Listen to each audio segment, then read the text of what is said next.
a procurar achatar claramente esta curva.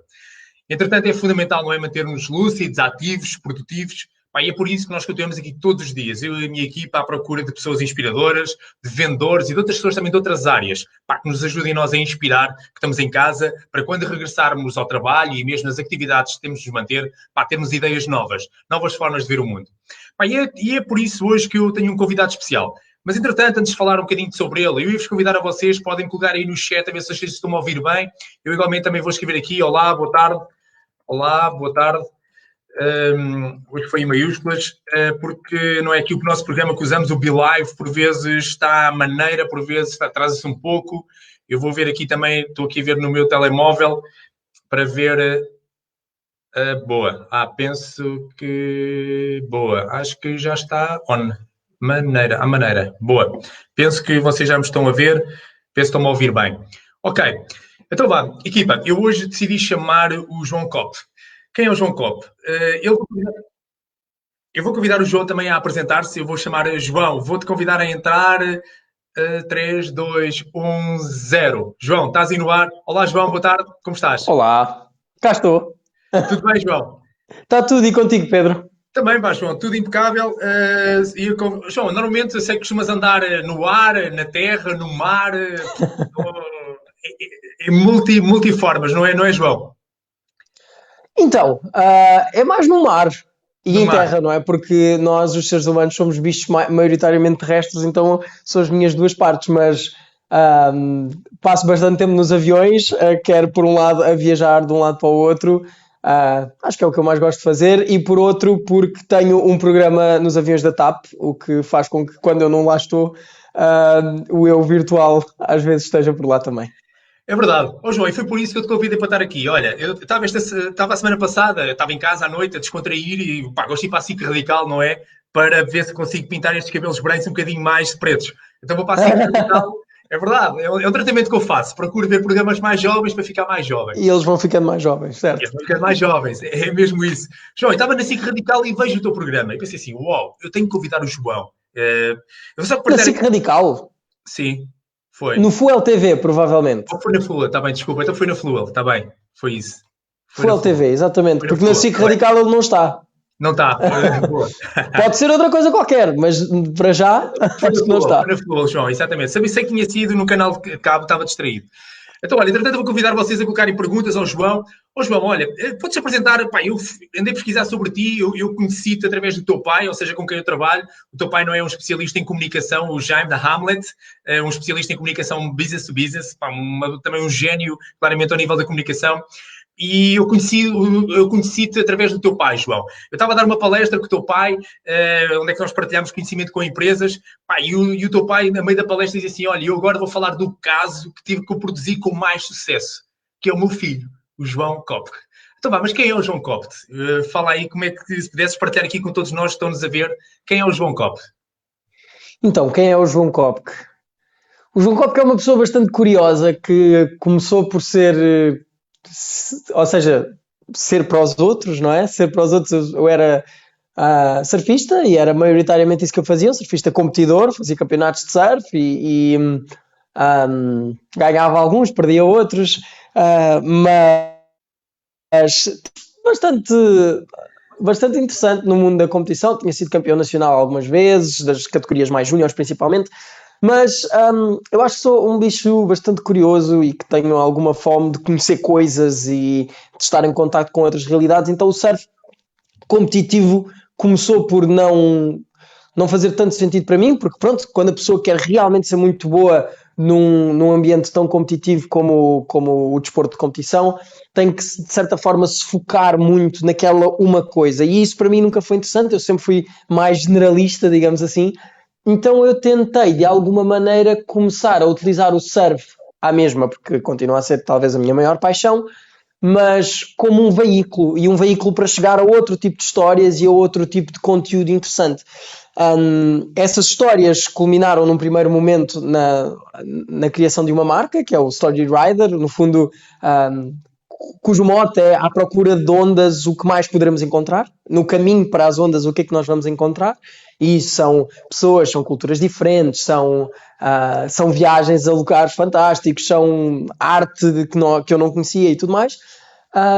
E a materialização dessa marca, desse conceito, a primeira materialização foi o Riding Portugal, que é um programa que, aliás, foi por causa disso que eu te conheci pessoalmente, não é? Na altura, com talvez 19 anos ou 20 anos, estava a dar os primeiros passos, a tentar vender este projeto de uma série de 8 episódios, de meia hora, assim, uma coisa que saiu-me da cabeça e eu não sabia muito bem por onde começar, então recorri a ti para pedir ajuda, como conhecias o meu pai, e toda a gente tem que, acho eu, daquela história, não é? De dizer, nós não temos recursos para começar, não. Na nossa rede de contactos há sempre alguém que nos pode ajudar, e tu foste uma dessas pessoas, e por isso muito obrigado. E essa ajuda acabou por culminar no vender disto à TAP por 2 anos, no primeiro momento.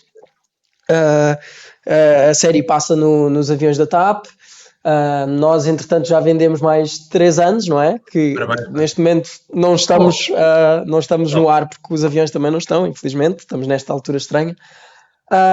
Mas isto é assim a materialização talvez mais significativa do conceito e da marca, não é? Que nós, quando falamos destas coisas, temos que pensar em nós como um produto. Mas há muitas outras coisas, não é? Entre isto aconteceram viagens à Califórnia, às Indonésia, às Maldivas, ao México, etc. E todas estas coisas vão se transformando em conteúdo e histórias através dos quais eu comunico com o meu público e com as marcas com quem eu trabalho. Olha, João, isto, assim, muito rápido. Boa.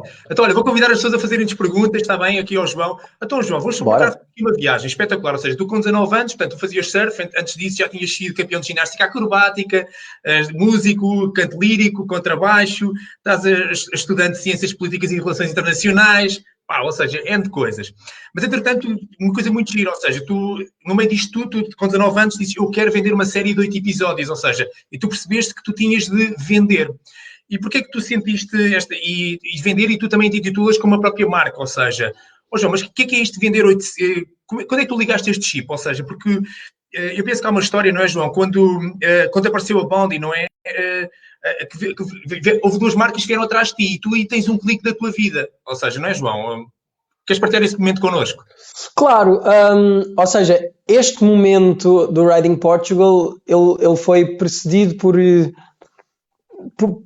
precisamente por essa história, não é? Eu tinha patrocinadores normalmente de surf, marcas que estavam ligadas ao surf, e tinha um patrocinador que me acompanha até hoje, que é a Fonte Viva, que não é uma marca de surf, e que nós começámos a tentar dar um twist aos conteúdos que nós produzíamos, aos pequenos vídeos que nós produzíamos, para contar uma história.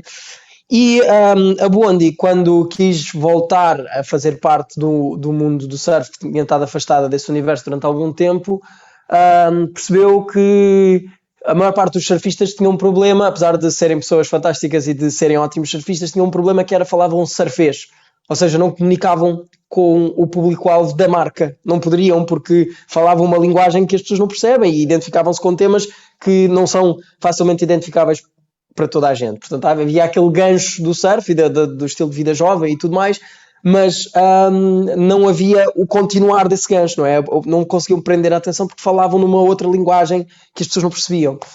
E por isso, sendo que eu tinha esta tendência para falar de temas um bocadinho mais perceptíveis por toda a gente, começámos a trabalhar com o Bondi numa série que eu achei fantástica na altura e achei, ou seja, deu-me imenso mundo e foi realmente um abrir olhos, que era o Express Challenge.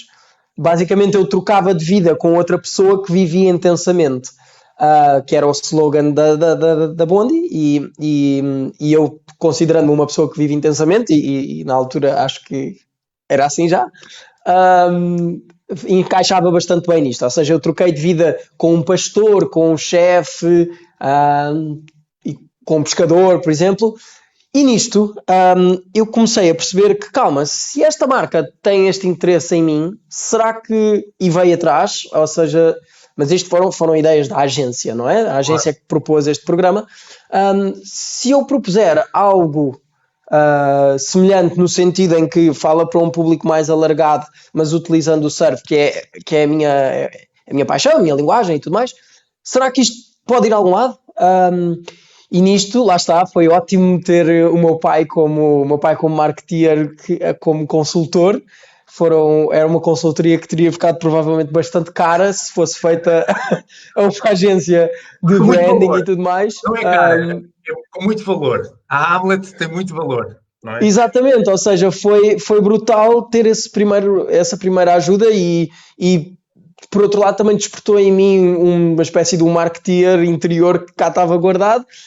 Foi talvez um vendedor, porque lá está, como é que nós fazemos a nossa vida ir a algum lado, não é? Nós temos constantemente que estar a fazer estas pequenas vendas, estas pequenas negociações diárias, e quando isso é alimentado por um sonho qualquer, não só é uma necessidade, como é algo que nós fazemos com gosto, e fui talvez ganhando o jeito, e hoje em dia acho que é um...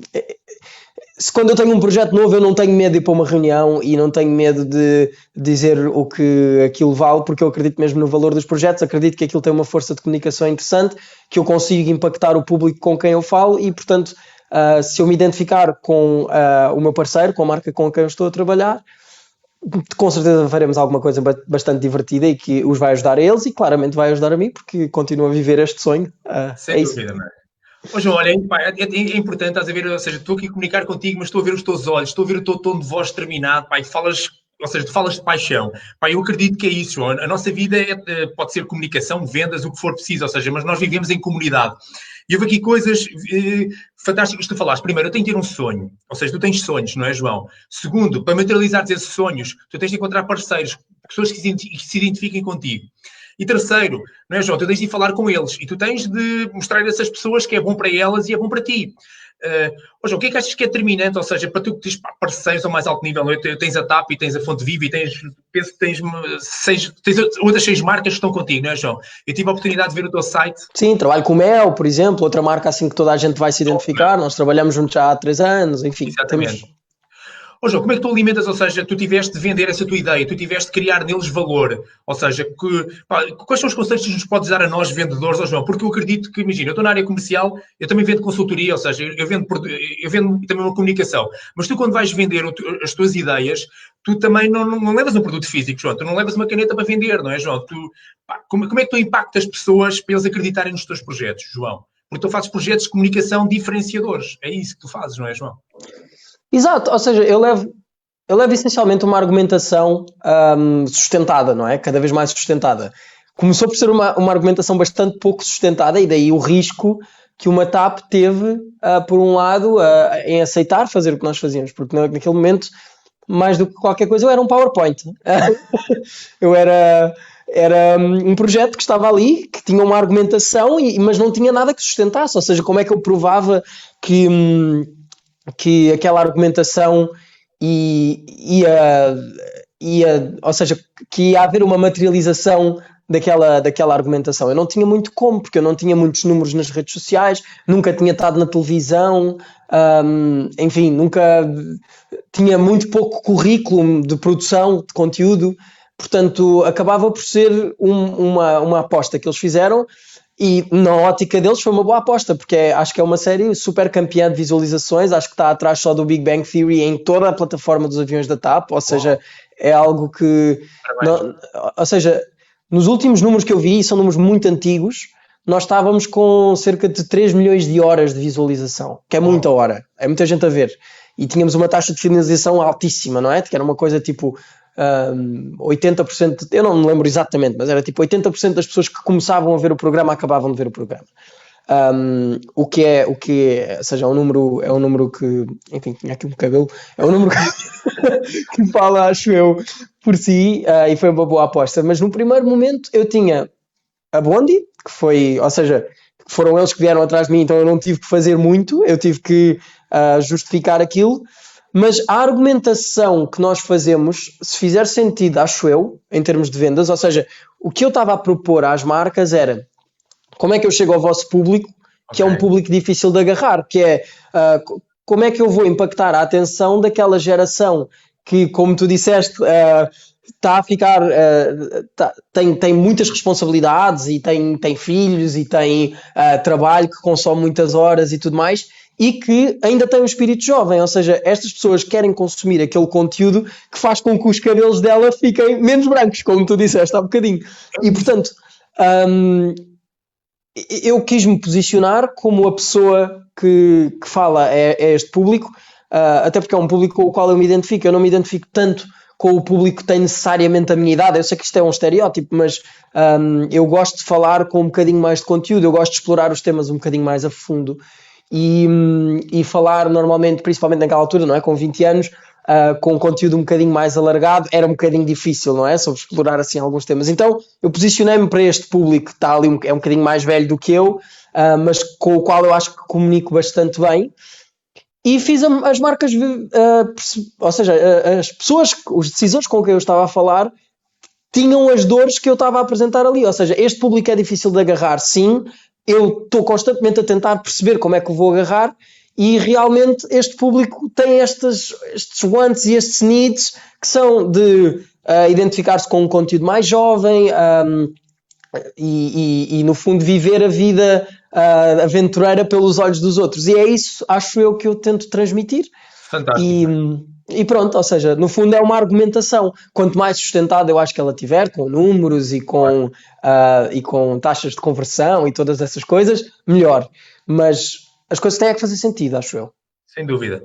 João, olha, quero dar os parabéns. Já temos aqui uma pergunta do Dr. Zé Silva. Vou convidar mais pessoas a fazerem perguntas, mas eu vou só resumir o que tu falaste, João, e parabéns. Esta aqui é uma lição de vendas fantástica. Ou seja, tu defines o teu público, de seguida identificas as dores e terceiro é qual é a solução que tu entregas para resolver essas dores. Exatamente. Mas acima de tudo, não é, João? Tudo com muita paixão e tudo com muita crença. Ou seja, porque isso vê-se, estás a ver? Tu falas nos primeiros momentos, quando foste vender, não tinhas muitos números, mas tinhas uma paixão, tinhas um propósito. Eu acho que isso é que é incrível, não é, João? Claro que depois, consolidado, reunião a reunião, com números, com provas, o produto fica mais forte e mais robusto. Olha, o Dr. Zé Silva faz aqui esta questão que é, olha, quais os objetivos para o futuro? Produção de algo de maior dimensão? Vou por aí essa questão. Boa. Então, objetivos para o futuro, muito claramente eu quero comunicar para um público maior do que só o público português. Eu acho que o nosso público é brutal e é super interativo e eu acho que, ou seja, eu sou português e tenho este orgulho gigante em sê-lo, mas quero expandir e quero começar a falar para o resto dos públicos, primeiro que falam português, porque acho que tem esta ligação óbvia e porque dessa maneira, lá está, a importância dos sonhos, não é? No meio disto tudo, o que eu mais valorizo é poder viajar, poder conhecer, poder explorar. E quanto mais internacional for o meu projeto, mais internacional vai ser esta exploração e este objetivo pessoal que no fundo anda de mãos dadas com o objetivo profissional. Eu não dissocio uma coisa da outra. Realmente o que eu quero fazer é o meu trabalho. O que eu quero fazer em termos de vida é o meu trabalho e o que eu quero fazer em termos de trabalho é a minha vida, que é andar por aí a passear e a surfar e a conhecer coisas e a contar histórias.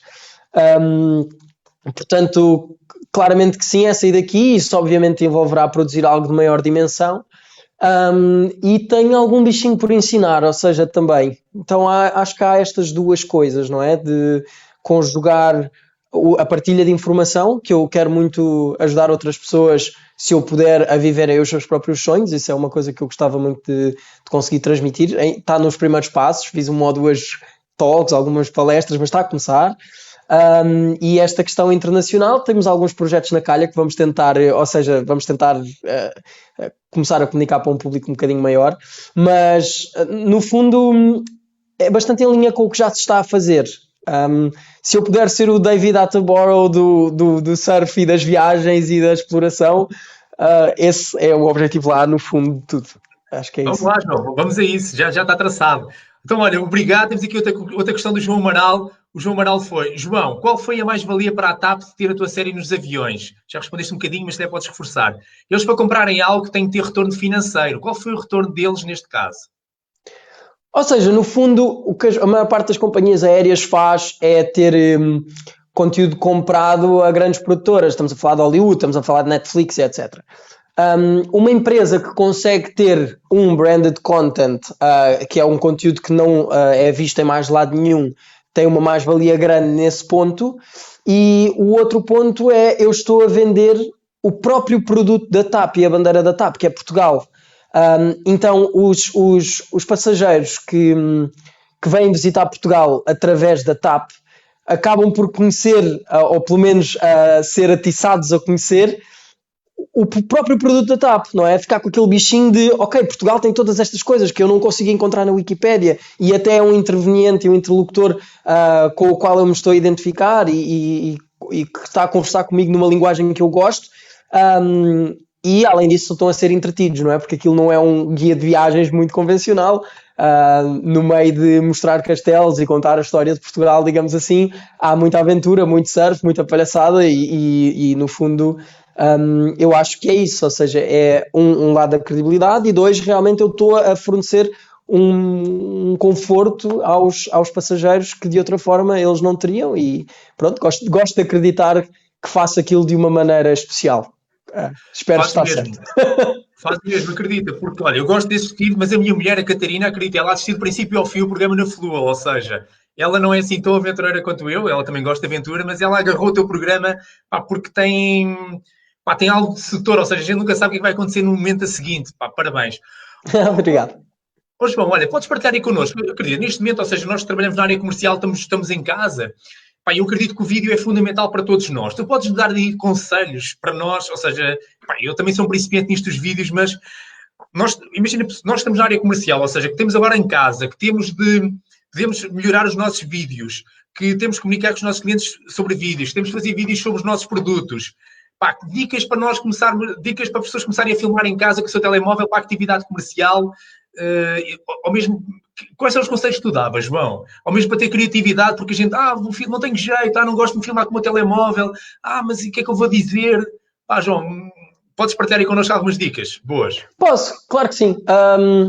Então, eu apesar de... Eu adoro imagem, adoro fotografia e vou dando uns toques na fotografia, mas eu não sou fotógrafo profissional, digamos assim. Eu fotografo as minhas aventuras e não sou videógrafo. Posto isto, trabalho com vídeo há muito tempo e vou percebendo o que é que vai acontecendo daquele lado. Portanto, uma das coisas para mim mais importantes e mais simples de resolver e que toda a gente pode fazer coisas, não é? Porque temos um telemóvel e, portanto, eu acho que essa não é a desculpa, porque toda a gente tem um telemóvel, normalmente são telemóveis fantásticos que filmam melhor do que as câmaras profissionais filmariam há 10 anos. Portanto, essa parte acho bastante óbvia e até em termos de edição há coisas bastante simples, filtros, etc., que podem dar um determinado look que nós queremos que vá em conformidade com a nossa marca, seja ela uma marca de parafusos, sapatos, pessoal ou online. Ou seja, isso... o produto que a marca comunica. Portanto, já há bastantes aplicações móveis que permitem, quase nós temos um estúdiozinho no telemóvel que permite fazer as coisas, obviamente não é uma produtora profissional, mas com bastante decência e com bastante bom gosto. Algumas dicas práticas que se calhar... Eu prefiro passar dicas práticas do que passar imagens gerais, porque a pessoa depois fica perdida. Ok, na generalidade percebi, mas como é que isto se aplica na prática? Coisas óbvias, na minha opinião, podem ser ter imagem bastante estável, ou seja, alguns telemóveis têm estabilizador, mas quando não têm estabilizador, normalmente a pessoa anda ali com uma dor de cabeça e isso é logo um throw-off dos vídeos, ou seja, a pessoa rapidamente quer ir ver outra coisa qualquer porque fica com dor de cabeça nos primeiros 2 minutos de interação com o vídeo. Portanto, eu aconselho a pousar em algum sítio ou caso nós queiramos realmente fazer vídeos em movimento, que se compre uma gimbal. Hoje em dia há gimbals bastante baratas e não tem muito que saber e estabiliza realmente a imagem. Dá para fazer coisas em casa fantásticas. Depois, se calhar vou dar 3, porque é aquele número mágico, não é? Assumir alguma simplicidade, ou seja, já que há este problema, não é? Quem quer fazer vídeo e quem quer fazer fotografia normalmente visualiza coisas na cabeça que depois não são práticas de executar. E até em termos de produção mais profissional, às vezes fazemos isso. Eu tenho uma imagem na cabeça, mas aquilo na verdade vai dar muito mais trabalho. E se eu simplificar o processo, ou seja, no caso, nós estamos a fazer uma entrevista e eu podia ter pensado aqui em todo um cenário e não sei o quê, mas não, olha, eu tenho um piano, é bonito atrás, tem os livros, está tudo certo, vou-me manter fiel a isto não magoa ninguém visualmente. Tu, Pedro, também estás com uma estante atrás de ti e estás focado no teu subject e no propósito do teu vídeo. Isto é algo também que é importante, é porque é que eu estou a fazer este vídeo, não perder a nossa cabeça com distrações, porque isso é que eu acho que realmente pode nos desfocar e acabamos por não fazer o que queremos fazer em detrimento de fazer outra coisa qualquer que nem queríamos muito fazer, ou seja, foco no que queremos e ser simples. Se nós estivermos a pensar redes sociais, muito foco nos primeiros momentos do vídeo, ou seja, caso nós queiramos comunicar alguma coisa que é para ser vista neste ambiente muito competitivo das redes sociais, se nós nos conseguimos focar em ter algo logo impactante ao início, é muito mais provável que ganhemos a atenção das pessoas. E contra mim falo que sou artista e sou músico, e as músicas, normalmente a música vai crescendo e atinge o seu auge no meio, mas no ambiente de redes sociais isto não funciona tão bem. Nós queremos rapidamente impactar a pessoa com alguma coisa que é para ela ter aquele gancho, ficar ali a ver e depois podemos começar a contar a nossa história. Mas lá está, ao passo que na música se calhar vai crescendo e se pode só no meio, aos 3 minutos é que aquilo fica interessante, mas aos 3 minutos nós já perdemos o espectador e a taxa de visualização vai ser muito mais baixa. Então, talvez estas 3 coisas: ter o vídeo muito estável, simplificar e focar no que é que nós queremos realmente comunicar, e ser impactantes logo de início. Acho que assim de cabeça são coisas práticas que toda a gente pode utilizar. Fantástico, João. Muito obrigado por essas 3 dicas. João, olha, e relativamente à criatividade de ideias, ou seja, dá para ver um dos seus programas e, pá, mesmo eu tive a oportunidade de ver alguns vídeos dos vários canais, dos várias listas. Pedro, perdi-te um instante. Eu tive a oportunidade de ver o teu YouTube, as tuas várias listas, também tive a oportunidade de ver o teu próprio site, onde é que tens os teus várias marcas, submarcas que tens, não é, João? Porque ao fim e ao cabo tu tens o Riding Portugal e tens outros produtos, não é, João? Exato. João, como é que tu desenvolves esta criatividade, ou seja, como é que tu mantens esta criatividade toda aí dentro dessa cabeça, meu, e como é que arranjas sempre novas ideias e abordar a coisa de forma diferente, que ao fim e ao cabo parece fácil, mas pela qualidade que eu vi dos teus trabalhos, uau, fantástico. Então, eu acho que a criatividade é algo que parece mágico, não é? Parece que uma pessoa nasce com aquilo e que tem aquilo aparece. E certamente haverá uma componente que nos ultrapassa e que é maior do que o nosso controle. Eu não descarto que isso seja assim até certo ponto, mas eu acho que há um outro ponto, ou seja, isso só conta uma parte da história. A outra parte da história é que a criatividade, na minha opinião, é algo trabalhável e que nós podemos cultivar. E depende, lá está, depende do propósito e das nossas vontades. Eu se tiver objetivos claros, tenho um âmbito onde a minha criatividade pode trabalhar. Ou seja, eu não gosto de ter um objetivo tão difuso que eu não sei o que é que eu posso pensar. Então posso pensar em tudo, e pensar em tudo é a mesma coisa que não pensar em nada. Então ter objetivos mais ou menos claros de para onde é que eu quero ir e o que é que eu quero fazer, a mim ajuda-me bastante na hora de pensar, ok, em que é que isto se vai materializar? Isto vai ser que tipo de vídeo? Isto vai ser que tipo de história, etc. Por exemplo, se eu quiser... o Riding Portugal tem uma mensagem muito clara. Nós definimos o âmbito bastante bem, que é: queremos mostrar Portugal através de uma prancha de surf. E a partir daqui as coisas começam a aparecer, porque o nosso caminho está mais ou menos traçado. Com o Mel, por exemplo, o nosso programa que nós fazemos com o Mel, que se chama O Desfiltrado, no fundo mostra os bastidores da liga. Eu queria apresentar alguma coisa ao Mel, que é patrocinador da Liga Profissional de Surf Portuguesa e da Associação Nacional de Surfistas, que fosse diferente do normal. E eu depois, ok, diferente do normal, o que é o normal? São os vídeos de surf normais. Como é que os campeonatos de surf se constroem? Há toda uma dinâmica, etc. Dentro disto começaram a surgir ideias e eu achei que a ideia interessante seria mostrar o que os surfistas realmente são para o público que não tem acesso a eles. Mas isto só acontece porque há uma série de parâmetros que são definidos antes do processo criativo, antes do design thinking, que são objetivos. Ou seja, eu tendo estes objetivos de comunicação e eu tendo este caminho para seguir, eu posso depois começar a pensar em formas criativas de lá chegar. Mas, na minha opinião, a criatividade começa com a definição do porquê que eu estou a fazer isto. Ou seja, acho que é isto. Só, talvez se eu quiser simplificar, ter objetivos, ter um caminho e depois começar um processo criativo. Ou seja, depois há todas aquelas técnicas não é, de design thinking e essas coisas que nos ajudam a despertar a criatividade. Mas há algo que antecede, acho eu. Muito bom, João. Muito obrigado. Então, olha, João, agora para terminar, temos só aqui mais uma questão, que é do João Almeida. Olá, João. João, preparas algum guião quando vais para a rua ou sais natural como surfar? Ui, depende dos projetos. Há projetos que nós queremos ser bastante mais regrados, bastante mais artísticos e temos as coisas mais claras. E esses projetos às vezes até envolvem um voz off, que é um poema que eu escrevi, então esses vão bastante mais pensados.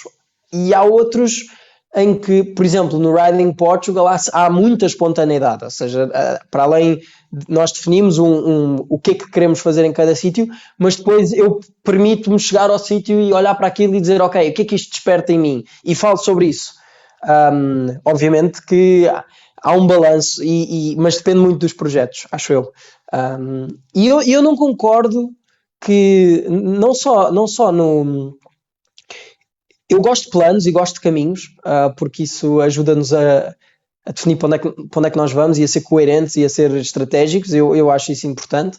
Mas eu também não gosto de me limitar. Eu não quero que esses caminhos me limitem. Eu acho que um bom plano e um bom caminho deve ter uma margem de manobra grande para aproveitar oportunidades. Ou seja, se eu neste momento estiver fiel ao meu plano e ao meu caminho, provavelmente eu não vou fazer mais nada neste período, porque eu não posso surfar, não posso viajar, não posso ir à rua. Então eu tenho que ser capaz de olhar tanto para o meu caminho e para o meu plano estratégico, digamos assim, e poder adaptá-lo, como eu tenho que ser capaz de olhar para um monumento que eu achava que ia contar uma história X, mas o monumento desperta-me uma curiosidade Y, então eu quero falar sobre Y, eu quero falar sobre, espontaneamente sobre o que aquele momento me quer, aquele monumento, aquela coisa que eu estou a ver ali à frente e que eu vou descrever em vídeo, me transmite. E isso às vezes foge ao guião e eu acho que a nossa cabeça, há um livro muito interessante sobre isto que é do Malcolm Gladwell, chama-se Blink, The Power of Thinking Without Thinking, que ele explora como é que o nosso subconsciente, como é que o nosso inconsciente guia as nossas ações, o nosso computador interno guia as nossas ações e é um instrumento muito preparado para nos guiar também. Então nem tudo tem que ser lógico e extremamente pensado, algumas coisas podem ser no momento, porque nós estamos biologicamente preparados para ser bons a improvisar e para ser bons a encontrar caminhos. Então eu gosto também de deixar essa parte trabalhar. Sem dúvida. Olha, João, foi fantástico. Pá, quero-te agradecer estes momentos que passámos aqui juntos. Pá, partilhaste paixões, partilhaste uma forma de ver as coisas e também nos inspiraste claramente a sermos mais criativos, a fazermos coisas, a seguir a nossa paixão, mas com objetivos claros. Eu gostei muito disso e também aproveitando o improviso. João, olha, resta-me agradecer, pá, muito obrigado. Vou-te continuar a acompanhar nas redes sociais, no Instagram, que és muito forte. Gostei muito também daquela música que tu cantaste, a tua último post, a música linda. Convido toda a gente também a acompanhar o João Kopke nas redes sociais. João, olha, não sei se queres dizer uma mensagem, passa a palavra a ti, última onda, não? Vais surfar em casa? É isso, é a última onda, é agradecer a toda a gente que aqui esteve e agradecer ao Pedro por me ter convidado, porque realmente foi uma ótima ajuda no começo disto tudo. Espero poder recorrer mais vezes a esses serviços, significaria que está tudo a correr nos conformes e olha, aproveitei a quarentena da melhor maneira, não se deite abaixo, porque isto vai passar e temos que estar aqui. É isso, está ótimo. Muito obrigado, Pedro. João, obrigado eu. Grande abraço e abraço a todos em casa. Tchau, tchau, João. Um Obrigado. abraço a todos. Tchau, tchau. Boa tarde. Tchau, tchau.